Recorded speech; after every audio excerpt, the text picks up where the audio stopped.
अपना radio 96.9 FM. अपना, बस अपना।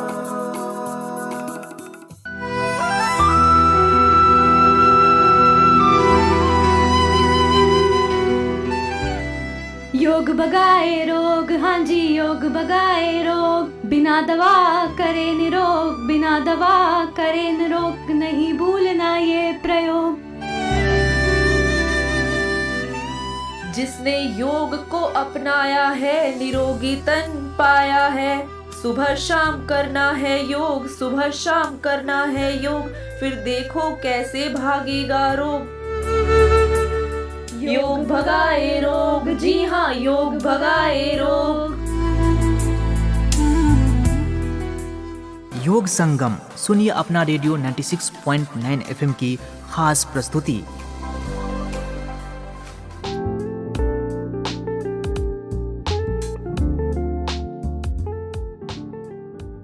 दोस्तों आप सुन रहे हैं अपना रेडियो 96.9 एफएम और आप जानते ही हैं कि अब वक्त हो गया है कार्यक्रम योग भगाए रोग। ये कार्यक्रम आप सुनते हैं योग संगम के अंतर्गत। तो दोस्तों आज हम बात करेंगे थायराइड बीमारी पर। और आप जानती हैं कि आजकल के समय में थायराइड बहुत ही कॉमन सी बीमारी हो गई है और इसको भगाने को लेकर यानी थायराइड बीमारी से बचने को लेकर, इसके उपचार को लेकर हम सभी परेशान रहते हैं और एलोपैथिक डॉक्टर के संपर्क में आते हैं और दवाइयों का इस्तेमाल करते हैं। लेकिन इसके बावजूद भी हम सभी बहुत ही परेशान रहते हैं कि कैसे इस बीमारी को भगाएं। लेकिन दोस्तों जैसा कि योग की बात आज हम कर रहे हैं तो योग में वो शक्ति है कि वो हर एक बीमारी का इलाज इसमें है। तो थायराइड भगाने में भी यानी थायराइड के उपचार में भी योग महत्वपूर्ण कारक साबित हो सकता है और इसका प्रमाण है दीपा भटनागर जी। आज हम दीपा भटनागर से बात करेंगे जो कि भारतीय योग संस्थान में केंद्र प्रमुख हैं। उनसे बात करके जानेंगे किस तरह से थायराइड बीमारी का इलाज योग में है। तो आइए उनसे करते हैं बातचीत। दीपा भटनागर जी, आपका अपना रेडियो 96.9 एफएम में स्वागत है। धन्यवाद जी मैम, तो आज हम सभी जैसा कि आप जानती हैं कि बात कर रहे हैं योग भगाए रोग में थायराइड उपचार को लेकर योग किस तरह से लाभदायक सिद्ध हो सकता है। तो सबसे पहले मैम हम आपसे जानना चाहेंगे कि थायराइड बीमारी को आप किस तरह से डिफाइन करना चाहेंगी, किस तरह के लक्षण होते हैं। जी, एक्चुअली थायराइड एक ग्लैंड होता है जी। जो कि हमारे गले के निचले भाग में स्थित होता है। इसकी आकृति तितली के समान होती है जी। ये एक इम्पोर्टेंट हार्मोन को बनाता है जो कि हमारे शरीर के विभिन्न अंगों को कार्य करने में, अच्छी तरह से काम करने में सहयोग देता है जी। और इसके लिए कभी कभी क्या होता है कि ये हार्मोन किन्हीं कारणों से डिस्टर्ब हो जाता है। इसके कई कारण हो सकते हैं जैसे कि हार्मोनल चेंजेस जी। खास करके बच्चियों में, जब बच्चियां बचपन से लेकर के युवावस्था में प्रवेश करती हैं तो उनमें जो हार्मोनल चेंजेस आते हैं। इसके अलावा प्रेगनेंसी पीरियड में उनमें हार्मोनल चेंजेस होते हैं और फिर बाद में मेनोपॉज में भी जो हार्मोनल चेंजेस होते हैं, इससे जो थायराइड ग्रंथि है ये डिस्टर्ब हो जाती है जी। इसके अलावा कभी कभी आयोडीन की कमी भी एक कारण हो जाता है जी। अधिक टेंशन, तो टेंशन भी इसका एक कारण होता है। कभी कभी ये वंशानुगत भी होती है, माने हमको ये अपने पूर्वजों से भी प्राप्त हो जाती है। जी मैम।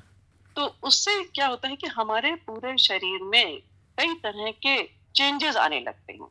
विशेष बात यह है कि जो चेंजेस आते हैं शुरू में नहीं पता चलता और इस बीमारी में किसी भी प्रकार का दर्द नहीं होता है, तो पहचानने में भी थोड़ी मुश्किल आती है। कभी कभी क्या होता है कि शरीर फूलने लगता है। थायराइड ग्रंथि जो होती है कभी कभी हार्मोन का इस्तेमाल उत्पन्न ज्यादा कर देती है जी। या कभी कभी कम होने लगता है। तो जब हार्मोन कम बनता है तो उसको कहते हैं हाइपोथायराइड और जब ज्यादा बनता है तो उसको कहते हैं हाइपरथायराइड। जब हार्मोन कम बनता है मीन हाइपोथायराइड में थकान लगती है, वजन बढ़ता है, धीरे धीरे शरीर में सूजन आने लगती है। तो शुरू में ये रोग ऐसे होता है कि समझ में नहीं आता, लगता है कि हम वेट गेन कर रहे हैं, हमारी हेल्थ बढ़ रही है जी। इसलिए हमें थकान भी हो रही है। इसके साथ ही साथ जब ये और बढ़ जाता है तो बाल कम होने लग जाते हैं, जो हमारी त्वचा है ये सूखने लग जाती है। इसके अलावा एक जो ज्यादा बड़ी इंपॉर्टेंट चीज होती है कि ठंड बर्दाश्त करने की क्षमता कम होने लगती है। नाखून जो होते हैं कमजोर होने लगते हैं और हमारा जो मेटाबॉलिज्म है जो कि इस हार्मोन की सहायता से अच्छी तरह काम कर पाता है, वो भी डिस्टर्ब हो जाता है, जी तो कॉन्स्टिपेशन रहने लगता है। इसके अलावा जब हाइपोथायराइड हो जाता है तो ठीक उल्टे लक्षण हो जाते हैं, जैसे कि वजन कम होना, चिड़चिड़ापन, हार्ट रेट बढ़ जाता है, गर्मी ज्यादा लगती है और बॉडी कैल्शियम को ज्यादा एब्जॉर्ब नहीं कर पाती है, तो धीरे धीरे ऑस्टियोपोरोसिस भी हो जाता है। जी तो ये सब चीजें जब किसी व्यक्ति में होती हैं धीरे धीरे ही समझ में आती हैं, जब ये काफी एडवांस स्टेज में भी आ जाती है। कभी कभी तो ऐसा होता है कि टाइम लगता है इसको समझने में, फिर डॉक्टर ही बताते हैं कि इसके लिए ब्लड टेस्ट करें। तो ब्लड टेस्ट की रिपोर्ट बताती है कि हमारे थायराइड की स्थिति क्या है, हाइपोथायराइड है या हाइपरथायराइड है। तो उसी के हिसाब से उपचार भी शुरू होता है। कुछ परहेज भी बताए जाते हैं शुरू में, जैसे कि अगर हाइपोथायराइड है, स्वेलिंग बॉडी में ज्यादा आ गई है, वजन ज्यादा बढ़ जाता है, तो उसमें कुछ दिन के लिए वो कहते हैं कि चिकनाई कम कर दें या चीनी कम कर दें। जी मैम। तो इस तरह से धीरे धीरे ये बढ़ता रहता है। तो कुल मिला के मैम, जो थायराइड एक ग्रंथि है, उसका काम हार्मोन को रिलीज करना था, वो अगर असंतुलित हो जाता है तो उससे बहुत सारी समस्याएं, दिक्कत होने लगती है। हाँ, बहुत सारी दिक्कतें होने लगती हैं जो कि पूरे शरीर को अपनी जकड़ में लेने लगती हैं, अपने कब्जे में लेने लगती जी, हैं। तो बॉडी धीरे धीरे जाम होने लगती है, पूरा दिन आराम करने के बाद भी लगता है कि अभी और आराम करें। जी, तो इसका ये मतलब हुआ मैम कि थायराइड का बैलेंस रहना बहुत जरूरी है। जी, बहुत जरूरी है। जी, तो मैम हम देखने में उतना ज्यादा असरकारी नहीं लगता है, लेकिन वास्तव में ये ऐसी बीमारी है कि पूरे शरीर को ही लपेटती है। जी, तो मैम क्योंकि आप योग से जुड़ी हुई हैं और आपसे इसी बीमारी को लेकर हम बातचीत कर रहे हैं, तो आपको किस समय ये महसूस हुआ कि आपको थायराइड से संबंधित परेशानी है? जी, जब ये थायराइड काफी बढ़ गया था, शरीर में सूजन भी आ गई थी और थकान भी बहुत रहने लग गई थी, तो फिर डॉक्टर से संपर्क किया गया। उन्होंने ब्लड टेस्ट के लिए बोला। जी, एलोपैथिक डॉक्टर। एलोपैथिक जी डॉक्टर से जी मैम। जब ब्लड टेस्ट किया गया उसमें पता चला कि हाइपोथायराइड। उसके बाद से मेडिसिन शुरू हो गई। कुछ दिन परहेज भी किया गया, चिकनाई का परहेज किया, मीठे से परहेज किया। उसके बाद धीरे धीरे दवा के असर से बॉडी बैलेंस में आने लगी, दवा चलती रही, उम्र बढ़ती रही, दैनिक कार्य अपने हिसाब से चलते रहे, लेकिन दवा की जो पोटेंसी थी उसमें कमी नहीं आई। जी जितनी दवा शुरू में खा रहे थे कई साल तक वो खाते रहे, लेकिन धीरे धीरे योग की शरण में आए। हालांकि योग तो मैं पहले भी करती थी, जी मैं रिटायर्ड एसोसिएट प्रोफेसर हूँ, जी मैम। तो अपने रिटायरमेंट के भी 10-12 साल से योग हमने, क्योंकि योग से शरीर में लचीलापन आता है, बॉडी सुडौल हो जाती है, तो इन कारणों से कुछ योगाभ्यास तो शुरू कर दिए थे, जैसे कि ताड़ासन था, जी, सूर्य जी। नमस्कार, पश्चिमोत्तानासन, इसके अलावा अनुलोम विलोम भी कर लेते थे, कपालभाति भी कर लेते थे। लेकिन इनको करने का उद्देश्य रोग भगाना नहीं था, क्योंकि इसकी जानकारी नहीं थी जी जी कि हम थायराइड को इससे भगा सकते हैं। जी मैम। सौभाग्यवश पिछले साल हम लोग भारतीय योग संस्थान के कुछ पदाधिकारियों के संपर्क में आए और फिर उसका पूर्ण लाभ मुझे मिलने लग गया। जी इससे ये हुआ कि मेरी दिनचर्या में सुधार हुआ, लाइफ और वर्क अधिक डिसिप्लिन्ड होने लग गए, और स्पेशली जो पहले कभी नहीं हो पाता था वो था सुबह जल्दी उठना। जी धीरे धीरे इन चीजों का अभ्यास हुआ, और योग पहले भी करते थे, योग फिर करने लग गए।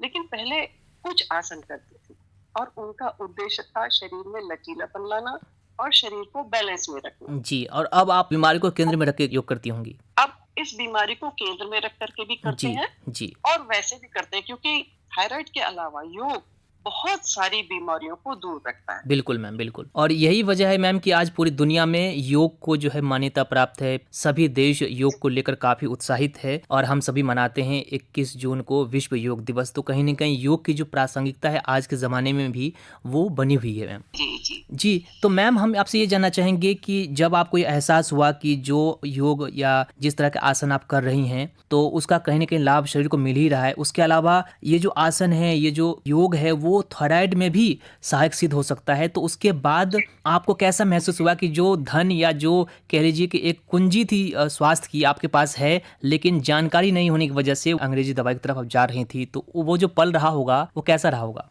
ये लगा कि किसी तरह से बीमारी से छुटकारा मिलना चाहिए, क्योंकि थायराइड एक ऐसी बीमारी है जी जिसका अगर प्रॉपर इलाज न हो तो ये जीवन पर्यंत दवा खानी पड़ती है। जी लेकिन योग में इससे संबंधित कई आसन हैं जिनको करके इस बीमारी को मैनेज किया जा सकता है, और वो भी मैंने भी उसी चीज को किया।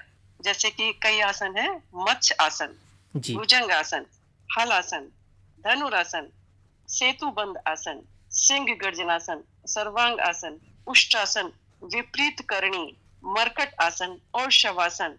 तो इन आसनों के द्वारा हम गर्दन में कभी दबाव, कभी खिंचाव और कभी घर्षण देते हैं। तो इससे हमारा जो ग्लैंड है वो धीरे धीरे संतुलित होने लगता है, और उस पर जो हार्मोन का उत्पादन है वो भी संतुलन में आने लगता है। और इसके साथ ही साथ जो गले में आसपास सूजन आ जाती है, जी उसमें भी रक्त का स्राव होने लगता है और सूजन धीरे धीरे कम होने लगती है। प्राणायाम भी है इसमें कुछ, जैसे भस्त्रिका प्राणायाम, कपालभाति प्राणायाम। इसको कम से कम 30 या 35 बार अवश्य करना चाहिए प्रतिदिन। जी मैम।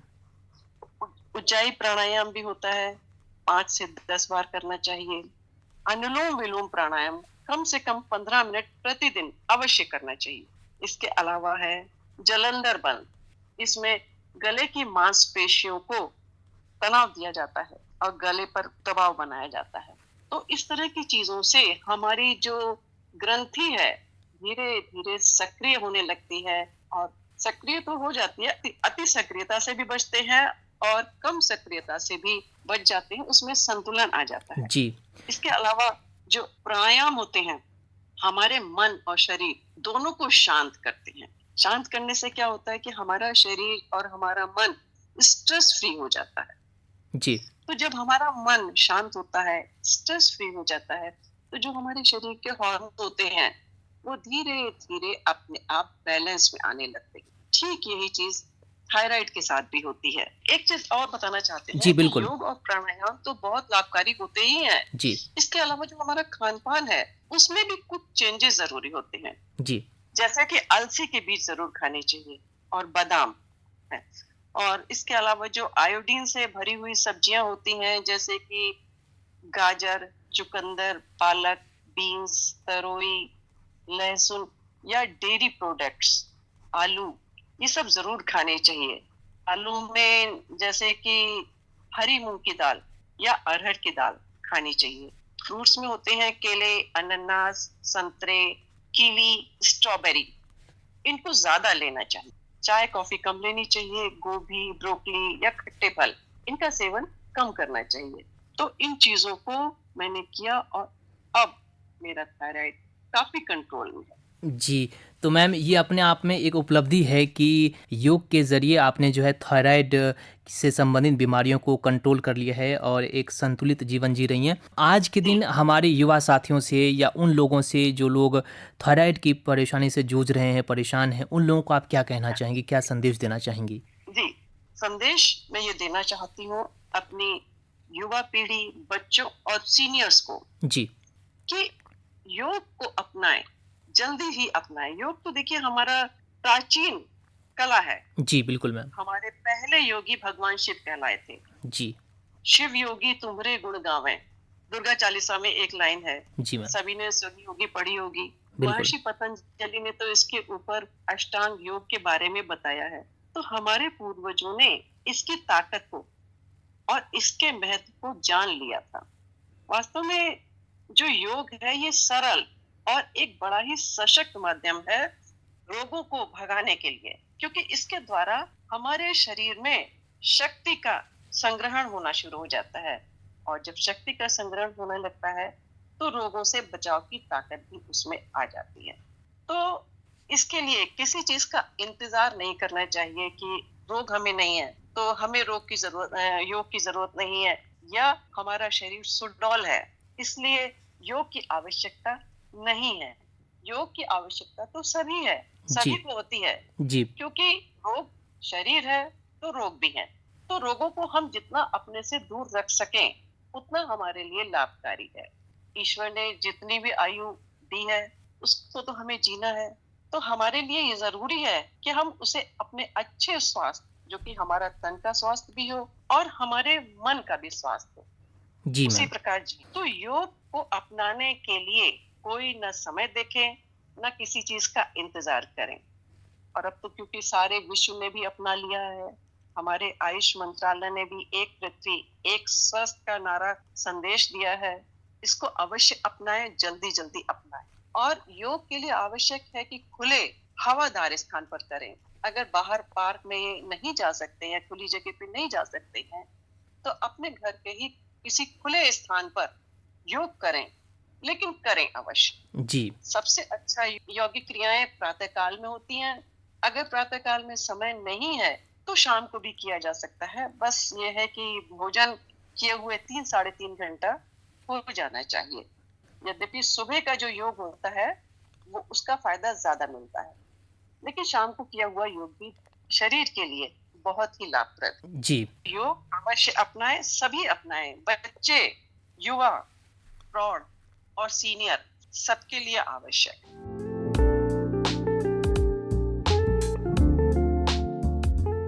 जी बिल्कुल श्रोताओं, जैसा कि दीपा भटनागर जी ने कहा है कि योग हर किसी के लिए फ़ायदेमंद है और योग करने के लिए कोई उम्र या किसी परिस्थिति का इंतज़ार नहीं करें। योग आपका वो साथी है जो आपके लिए जीवन पर्यंत आपका साथ देता है और आपके बेहतर स्वास्थ्य के लिए एक कारक बनता है। तो ऐसे में आप ध्यान रखें कि आज ही योग को अपनाएं और रोग भगाएं।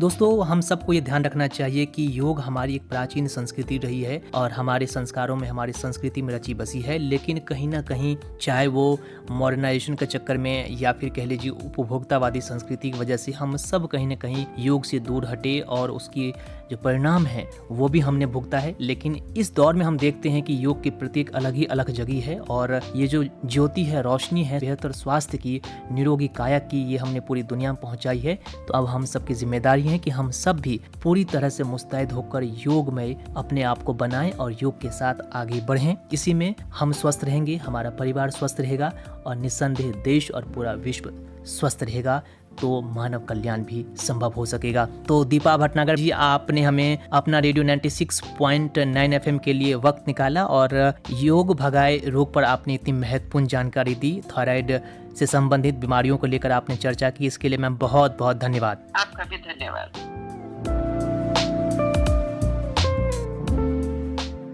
तो दोस्तों, इसी के साथ अब इस खास कार्यक्रम योग भगाए रोग को अब यहीं देते हैं विराम। अगले अंक में बात करेंगे किसी अन्य रोग के बारे में और साथ ही उस रोग को किस आसन के जरिए भगा सकते हैं, कौन से योग करने से वो रोग भाग सकता है, दूर हो सकता है, उस पर विशेष चर्चा करेंगे। तो तब तक के लिए मुझे यानी अपने रेडियो साथी उदय शर्मा को दीजिए अनुमति। नमस्कार, सुनते रहिए अपना रेडियो 96.9 FM।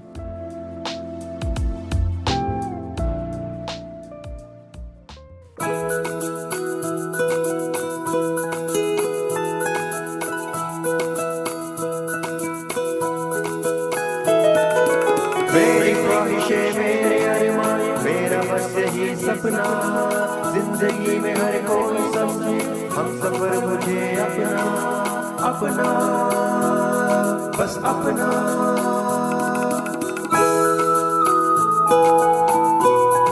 अपना रेडियो 96.9 FM।